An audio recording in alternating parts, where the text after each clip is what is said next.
The name of the program is The Way to Go. I invite you to join me each week at this time as we explore places to go and things to do. We're going to take a walk today. We're going to take lots of walks today because we're talking about primarily walking tours sponsored by the Municipal Art Society, a wonderful organization. And it's just my great pleasure to have as my guests two people who are very, very much involved with the walking tours put on by the Municipal Art Society. Jill Anson, who is the director of the tour program, and a lot of other things that's done at the Society we'll hear about. And Francis Marrone, who is an architectural historian, and I, not too long ago, took a great tour with him. I invited them both to come today, and I'm so glad that you came up from the wilds of urban Manhattan up to the wonderful, calm area of Westchester. Jill, why don't we start and say, what is it all about? What is the Municipal Art Society?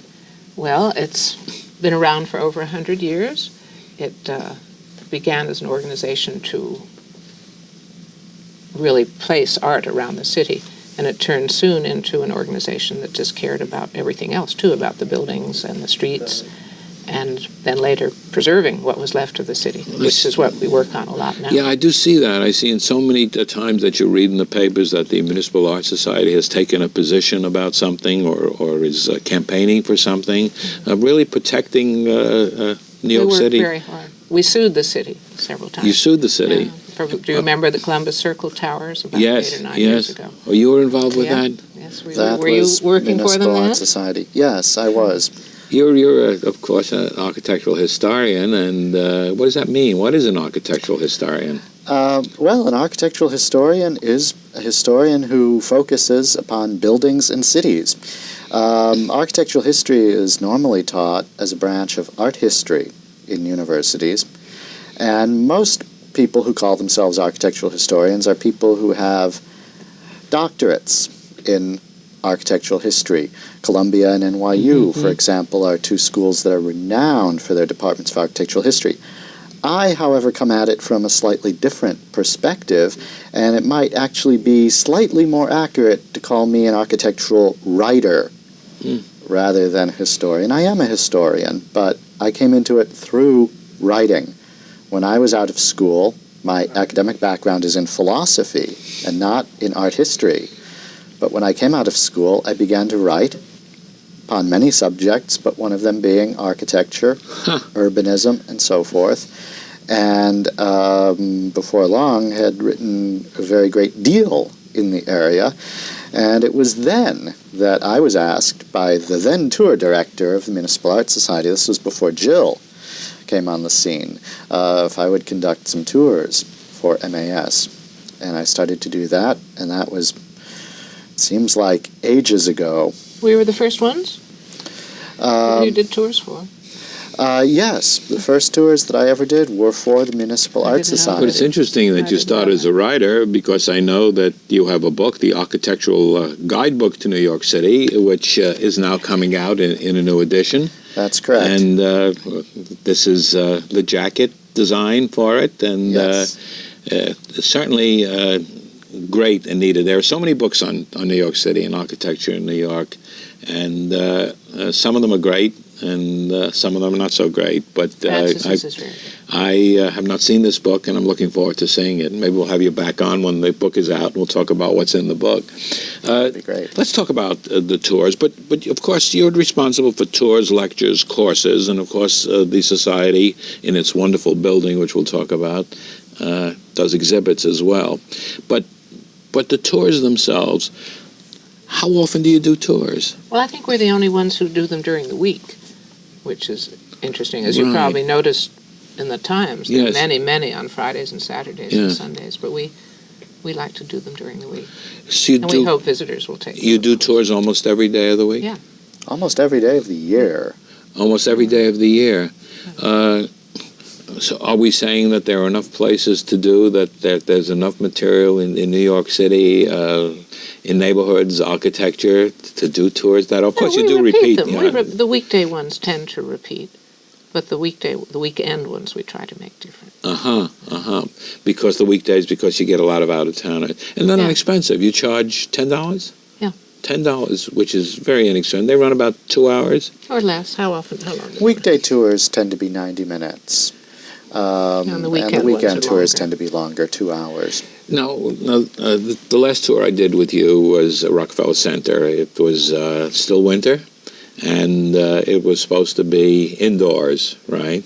Yes. Is that a plan during the winter? Did you do indoor tours only? During the winter, we try to stay indoors as much as possible, and so much of what's interesting to see in New York City is indoors. However, this last year we didn't have a winter. Right, because we did an outdoor tour with you. I Yes, remember we well- started on the steps of St. Patrick's Cathedral and talked about Rockefeller Center, and we did a lot outside that particular day. You have so much information and so much knowledge, and present it in such an interesting way. I mean, it's not just saying this building is X amount of feet tall and has so many windows and so many offices in it, or whatever, but the history and the people and all of the things. How do you get all that information? Is it a lot of research? Well, there is a lot of research, but it's interesting. Seldom, and I think that I speak for most tour leaders when I say this, it's seldom a matter of systematically researching something specific. Most of the people who do this sort of thing, more or less for a living, I and the others who do it for MAS, we've been accumulating this material over the years. We're all people who grew up, if not in New York, then in other cities. We're always fascinated with our surroundings, always trying to learn about surroundings. When I was a little kid in Chicago, for instance, I was known as the kid in the neighborhood who was always asking people about the histories of their houses and, when it was built and stuff like that. And just over the years, we just amass this information. We're people who are fascinated by the history of the city and by the history that can be read out of the visible city. The way that you can look at a building and get all kinds of historical information out of the way it looks, the same way you can tell the age of a tree by counting its rings, almost. Are you scripted, though, when you're doing a tour? No. Do people ask not at all. questions? Did you ask questions? Oh, always. Yeah. Yeah. I also find when I go on tours, not only your tour and your tours, that you get a lot of information from people who may know something that because they lived in an area or they lived at a time in a certain area, so maybe it adds to your knowledge, to the lore that you have that you can use at a later time. For me, that's one of the great pleasures of doing this sort of thing. I feel very lucky because I found a way of making a living, such as it is, out of doing something that I would be doing anyway, and what I like doing is learning about the city in addition to teaching people about it. And so when people come on the tours and they can add a little bit from their own personal experience or their own studies, that to me that makes my day. You remind me of something that someone said to me a long time ago. He said, find the job you love and you'll never have to work again. Seems that, Francis, you've done that. What about, we'll come back to tours in a moment, what about the other parts of the program, the lectures, the courses that you give? Give some details on those, Jill. Well, let's see. We have a wonderful course that we've repeated 2 or 3 times called Dutch to Disney, the Architectural History of New York City, which is 6 slide lectures and 6 walking tours that follow them, which is Francis is one of the people, three of them give it. And it's very, very, very interesting. Of course, you can't walk everywhere that the slide lecture takes you. So the lecture is done at the Municipal Art Society, and this might be a good place to talk about the wonderful building that you're in. Well, we're in the Villard houses, a portion of them, which were built when, in 1883? The early 1880s. Yeah. 49th Street and Madison. Between 50th and 51st Street. 50th and 51st and Madison Avenue. Now part of the Palace Hotel. Well, you enter through the courtyard to the Palace Hotel. Palace Hotel. And turn right to a restaurant and turn left to us. And we have galleries. What's the current exhibit? The exhibit there now is Columbus Circle, one of our projects, we invited 7 architectural firms and landscape architects to see what they could make of that disaster. And that got some wonderful exposure in the press. I did see some wonderful things. Are they going to be built? Well, the carrot was that city planning would consider very seriously all of these proposals. But we're not guaranteeing that the city will build it. It's just really a way to draw people's attention. Yes. And it's very interesting. You should come Does see that it. tie in with the development of the old, what is it, the convention The center? Coliseum? Well, that's The Coliseum. separate. That is Because separate. the MTA, is this right? The MTA owns that land and Yes. clearly wants to sell it to the highest bidder. And no one has given a thought to the Circle, which is as if it's just a whole different piece of property. And that's why And you we got think they involved. belong together, yeah. That's why you were involved in suing about what they Well, were when they planning. had that, whatever it was, The 100-story monstrous, tower yeah. 8 years ago. Yeah. And so the lectures and the tours all tie together, so it's a series that you do part in the building, in the headquarters. In Dutch to Disney, that Dutch to Disney. that goes together. And there are other classes, too. There's one called Urban Genealogy. We learn how to research all the city's history. And what else?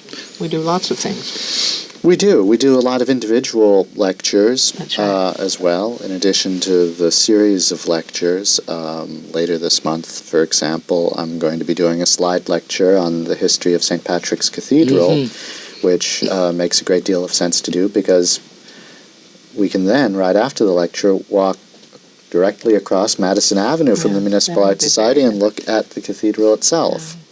How do you determine what the tours are going to be? Are you planning far in ahead on them? Sometimes. Yeah. Because as I look down the list of April, I see the East Village, the Flatiron area, which you're doing. I see you're doing many of these. The Times Square Millionaires Mile. Times Square is one. Millionaires Mile is another one. Rockefeller Center, of course, which I did with you. Gramercy Park, Manhattan Civic Center, Greenwich Village. I mean, these are varied tours. And who's your audience? Well, it's very hard to find out because it's hard for Francis and other people to ask questions, whether they're from out of town or whether they're members. I think they come from, do you? generally. They come from all over the place, don't they? I do try. I'm always interested in finding out where people have heard about the tours and where they come from. And my experience is that it really splits right down the middle Really? between New Yorkers and out-of-towners. It can vary from tour to tour. So no hard and fast rules about it. Sometimes you'll have 20 people on your tour and they'll all be New Yorkers, and sometimes not. But it really does split down the middle. The Municipal Art Society is a well-known organization outside of New York City, largely because our tours are mentioned in many of the leading guidebooks that are published around the world. I wondered in English about that. and in other languages. And in particular, every Wednesday afternoon at 12:30, we offer our only free tour, which is of Grand Central Terminal. Which And I've we've done. been doing this every Wednesday since the late 1970s without stop, because back in the 70s, our organization was instrumental in saving Grand Central Terminal from mutilation. And at that time, in order to increase public awareness about the terminal, we started giving this tour, which is a specially underwritten tour with a foundation. Which, of course, logically takes us to Penn Station. Penn Station, of course, was destroyed, the original Penn Station, and turned into Madison Square Garden and a hole in the ground for the people who ride the railroad. But now something's happening. Let's talk about that. Well, it's still very confused and up in the air what the post office will be willing to part with. Well, what specifically is it? But the hope is that the whole block of the post office, which goes from 8th Avenue to 9th Avenue, could be a magnificent terminal. And, of course, you have done this great brochure, which... Well, that was to bring attention to it, we hoped. To bring attention to what is the plan? Well, the plan is, as you know, the tracks, of course, go right underneath because that's how they head They go out west, to so the the west, yeah. access is quite easy. And in the center of that block, there are really 2 courtyards, I think. One of them could be a magnificent waiting room and entrance hall. There's quite a good rendering of it in the back of that book. Of course, it's got this magnificent facade in the front. It would be a shame to destroy it. And the post office doesn't need it anymore? Is that what Well, it they is? say they need it more than other people think they do. They just repair mailboxes and things in it and bring trucks in with mail. They would always keep the 8th Avenue end as a retail stamp buying entrance where you walk up the steps now. But the rest of it, Our according to hope this is plan... that the rest of it could be a terminal. And then with retail and convention halls and theaters perhaps at the west end of it to bring in some revenue. But it'd be marvelous. Is it a big fight? Well, this is the pet project of Senator Moynihan. Yeah. And, I think that I think this is what he would like to have as his final legacy. So we have at least Senator Moynihan in Washington fighting for federal funds for this project. Then the Municipal Art Society is in on the actual design process. Yeah. It would be very exciting. It certainly would. I get the feeling that it's always a battle that the Municipal Art Society is engaged in. We like battles. Who's the opposition? I was going to say the enemy, but I decided There isn't not to. any enemy. It's just, it'd be too bad to settle for too little. It'd be a pity to settle for just 30% of the space, for example. You're talking of that block. You're talking about that block, but generally, in general. generally, in your efforts, you fight for what is right, and but who are you fighting against? Basically, we talk about Columbus Circle, and we talk about the Coliseum. I'm sure there's been many other things that. Well, I think more we're fighting for. We just want it to be as good as possible. Fighting Or- for. And we'd like to save the 7th Regiment Armory, which you may have been reading about, this magnificent armory Yes. on Park Avenue Yes, in the it is. 60s, which is just Deteriorating. disintegrating. It's Yeah. truly disintegrating. Magnificent building, magnificent building. But save it from. See, it's But to not put so it to much. use. I'm sorry. No. It's not so much individuals whom Municipal Art Society fights against as it is the process, the way things happen in New York, the nature of New York. New York is not like many of the other great cities of the world where there are large and powerful planning authorities that can remake whole districts of the city in a unified manner. In New York, things happen in so piecemeal a way that in order to get things coordinated, you have to have these constantly vigilant citizens groups like the Municipal Art Society just to try to tie the pieces together. Columbus Circle is, as Jill was saying, an excellent example because of how the individual blocks are controlled by different authorities or owned by different people. And what we as New Yorkers all want is a Columbus Circle that is a unified whole, something which is beautiful as a coordinated development. Getting that to happen in New York is always a fight, and it's always been a fight. But let's take the Times Square redevelopment. I mean, that is unusual for New York, isn't it? That you could take an area and... It's miraculous. Whether you like the final result or not, just that level of coordination in New York is miraculous. Something which we've seldom seen in New York's history. Why did it happen? All sorts of reasons. And it's Can you explain it?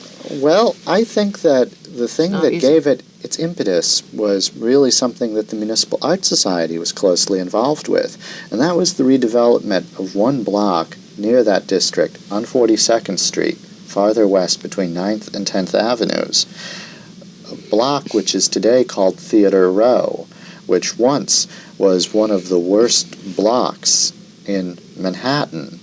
That was redeveloped as long ago as the 1970s, which is ancient history. Sure.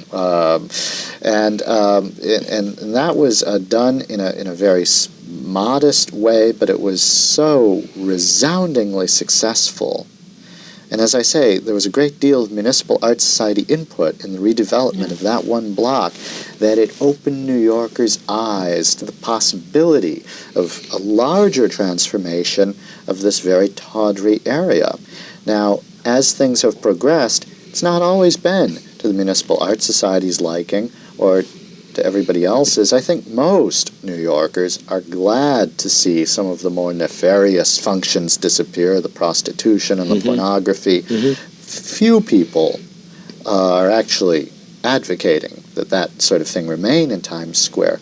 Some people are a little less sanguine about the, quote, Disneyfication of Times Square. That's an interesting point. I want to talk about the power of that, but first I do want to remind our viewers that we're talking today about New York, about walking tours in New York, about the Municipal Art Society, and my guests today are Joe Anson, who is the director of tours, and Francis Marrone, who is an architectural historian, an author, and one of the people who leads the tours under the auspices of the Society. The power of Disney. That, I suppose, is a major factor, is the fact that that there is so much money there and so much leverage, there's so much strength. Do you think that the reason that it's been so successful is the fact that people like Disney were involved in it? Absolutely. Yeah. Without, it was absolutely essential to get some kind of large concern like Disney involved in the proceedings in order to make things happen as speedily as they did. I think maybe Times Square could have been sensibly redeveloped over a much longer period of time, but I think that the whole process was telescoped by Disney's coming into the picture. When you see what they did in the restoration, for example, of the Amsterdam Theater, when you can see what happened not too long ago when they took this whole building and jacked it up and moved it down the block. Yes. I've seen buildings move before, but in New York, to me, it's a phenomenon. I mean, who does that in New York? Who does Has it things ever in- happened before, you think? It has happened. There are a few cases of buildings being moved in New York. Hamilton Grange, Yeah. Alexander That's right. Hamilton's But right in the house. center of Midtown. But that's a house, and right, and it's a little bit on the outskirts. This was unique, I think. I wish I'd seen it. I was actually on Theater Row that day, and I was going to walk over, but never got there. I happen to love New York, as viewers of this program know. Although I'm here in Westchester, I could be in New York, in Manhattan, 3-4 times a week, and there's so much to do and so much to see. And when we talk about what you do, I read in the Times every Sunday Christopher Gray's column, and I clip them, and I save them, and I classify them, and I'll take 3 or 4 or 5 of them and drive down on some weekend or sometimes on a weekday and say, we're going to do this and this and see all these things. I mean, he's doing so much on a regular, consistent basis that people look at and glance at and just forget about it. But it takes you inside, as you do on your tours and the others do on the tours, takes you inside and see things that I know the inside of that. I know what's going there. And that's what makes me love New York as much as I do. I can imagine how you feel about it, doing what you people do, in knowing so much of what's going on and the behind the scenes and the history and the excitement. It must be very exciting for both of you to be involved in this. It's very exciting. And in the Juror's Guide, which you may or may not mention, I have learned so much about Lower Manhattan, which I thought I knew relatively well, but I knew nothing. I knew absolutely nothing. And I do want to pull the material because you have that. This is the Juror's Guide to Lower Manhattan. It's 6 walking tours of Lower Manhattan. Talk about that, Jill. What is it? Well, it's something that the Municipal Art Society has published 4 times, which is given to every juror. Everyone on jury duty is supposed to be presented with one of these, except they're out of print. What's the and purpose? there's 6 walks to acquaint them with Lower Manhattan. As long as they're there. Yeah, As as long long as as they're they're there, there, they can take a exactly. walk at lunchtime, and people have loved it very much. It's our fault that we let it get out of date. But to research it and to bring it up to date and to add another tour has just been marvelous. I have to tell you, one of the most interesting tours that I did, not with your group, was a tour of the Wall Street area, which started at 10 o'clock at night and ended at 2 o'clock in the morning. And it's incredibly interesting. Of course, there were no crowds, and you walked the quiet caverns and saw so many things. Everybody was asked to bring flashlights, and it was just incredible. I do want to make sure that if people want more information about the tours, about the Municipal Art Society, there's a number to call to get on the mailing list to receive copies of the tour schedule. There are lots of copies of the booklet that are available.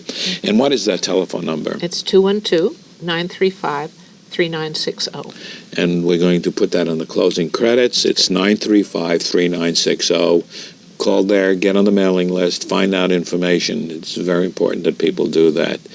You know what we haven't mentioned at all is just our wonderful bookshop. Yes. Did you go in it? Yes. It's a marvelous I've never place, as Francis I've never well seen knows. such an array of books about New York City anywhere. There was a bookstore in Rockefeller Center that was very interesting. Of course, they're unfortunately out of business now. Yes, I managed that bookstore Did you? for 6 years. Oh, yes. That was an excellent bookstore, and it was sad. Yes. And also another thing that's very sad is, believe it or not, we've run out of time. No. And I certainly, this has been a fascinating discussion with you. You're doing such a wonderful job, and I really appreciate your coming here and talking to us about the Municipal Art Society. Thank you. Thank you. My guests Thank you. today have been Francis Marrone and Joe Anson of the Municipal Art Society. We've been talking primarily about walking tours in New York, but everything about New York, a place to go, a place to enjoy, a wonderful place. I'm Norman Liss, and the name of this program is The Way to Go. Until next week at this time, enjoy yourself.